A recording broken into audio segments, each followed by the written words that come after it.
Bayangkan, suatu pagi kamu membuka tirai jendela dan mendapati langit berwarna biru keabu-abuan. Lampu tetap dinyalakan.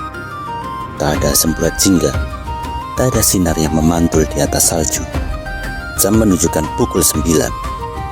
Tapi cahaya matahari tidak pernah menyentuh kulitmu. Di jalan, lampu masih menyala. Orang-orang berjalan dengan lambat di antara tumbukan salju. Dan laut di ujung kota tampak seperti cermin dingin yang kehilangan pantulan mentari. Inilah Tromsø, kota di utara Norwegia yang setiap tahun hidup tanpa matahari selama hampir 2 bulan penuh.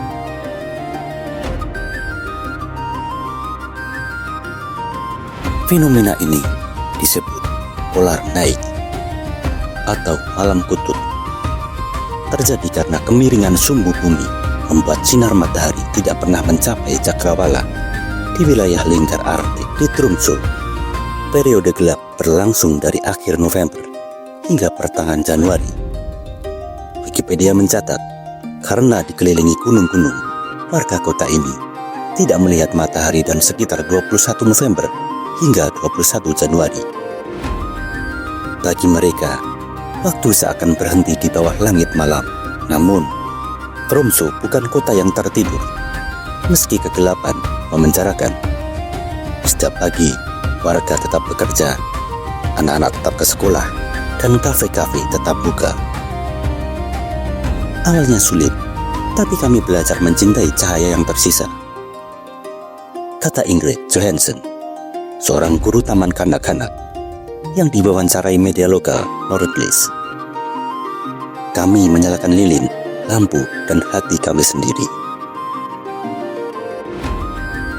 Uniknya, meski matahari menghilang, Tromsø tidak benar-benar tenggelam dalam malam total. Sekitar tengah hari, muncul cahaya lembut yang disebut blue hour, senja biru yang hanya ada di wilayah utara. Situs Nature Guiden menggambarkannya sebagai cahaya Arktik yang fantastis. Langit memantulkan biru pucat, salju berkilau, dan laut tampak seperti kaca es yang berpendar lembut. Di jam-jam itu, banyak fotografer yang datang ke tepi fjord untuk menangkap kilau biru yang langka itu. Bagi penduduk lokal, masa gelap ini adalah ujian sekaligus tradisi. Mereka tahu tubuh manusia bereaksi terhadap kurangnya cahaya. Penelitian dari Universitas Arktik Norwegia menunjukkan bahwa warga di Tromsø cenderung tidur lebih lama dan mengalami penurunan energi selama malam kutub. Namun kota ini telah beradaptasi, kantor dan sekolah dilengkapi lampu terapi. Masyarakat rutin berolahraga di dalam ruangan, acara komunitas digelar untuk menjaga semangat sosial. Kegelapan mengajarkan kami untuk saling mendekat, ujar Lars Pedersen, pemilik kedai kopi di pusat kota.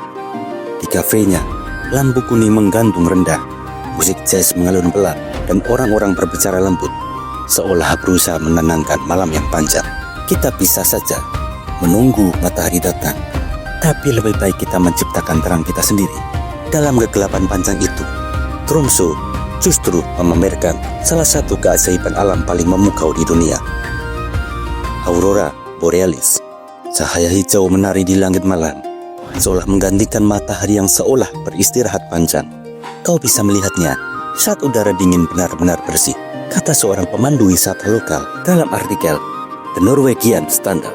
Aurora adalah hadiah bagi mereka yang bertahan dalam gelap. Meski demikian, tak semua terasa menakjubkan. Beberapa warga mengalami seasonal affective disorder atau gangguan suasana hati akibat kurang cahaya alami. Dokter di Tromsø merekomendasikan konsumsi vitamin D dan menjaga rutinitas agar tubuh tetap stabil. Meskipun begitu, tingkat depresi tidak setinggi yang dibayangkan banyak orang. Penelitian oleh psikolog Norwegia Kari Land menyebut bahwa banyak warga justru menikmati masa gelap karena mereka memakainya sebagai waktu untuk merenung dan memperlambat hidup. Ketika akhirnya matahari kembali menembus cakrawala di pertengahan Januari, seluruh kota merayakannya dalam Solfest atau Festival Matahari.